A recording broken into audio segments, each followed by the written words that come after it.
We know that food was a big part of the first Academy Awards, and not just because the dinner lasted longer than the ceremony, but there were also some films honoured that night that had some pretty iconic food scenes for the time. Wings, the first ever winner for Best Picture, has a classic scene of a group of soldiers trying to find some solace while drinking champagne at a cafe in Paris during World War I. In the film Sunrise, a husband tries to ply his wife with a bread basket in a restaurant, presumably as an apology for already having plotted to throw her overboard and drown her in a lake so that he could be with his mistress. So a very problematic bread basket. Seventh Heaven, which earned the inaugural Best Direction Award, has an oddly comical scene where a group of French soldiers during World War I con their camp cook out of a roast chicken to supplement their usual fare. They even go so far as showing one soldier looking a bit miffed when he realises his cut of the poultry plunder is the parson's nose.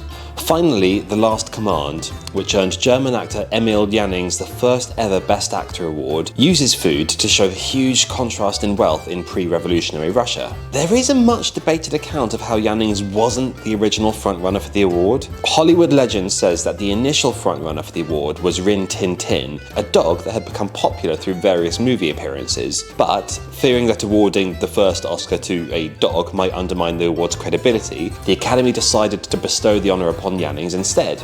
I don't know if I believe this account, but the one consolation would have been that Rin Tin Tin was a German Shepherd, so either way it would have been a great night for Germany. But interestingly, Jannings wasn't at the first Academy Awards. Because the winners had been announced 3 months before, Jannings bartered to receive his statuette early and moved back to his native Germany before the awards in May 2029 had taken place. With Oscar in hand, he became a mainstay of German cinema, all the way through to starring in several films that aligned with the Nazi propaganda effort. So much so that the Nazi propaganda minister Joseph Goebbels gave him a designation of Artist of the State. And years later, as World War II drew to a close and Allied forces were advancing into Germany, Jannings reportedly carried his Oscar statuette with him, running through the rubble and shouting, "Don't shoot, I've won an Oscar!" presumably hoping it would serve as evidence of his previous association with Hollywood and perhaps shield him from any repercussions. For whatever reason, he survived, albeit with his reputation in ruins and his acting career effectively ending long before his death from cancer in 1950.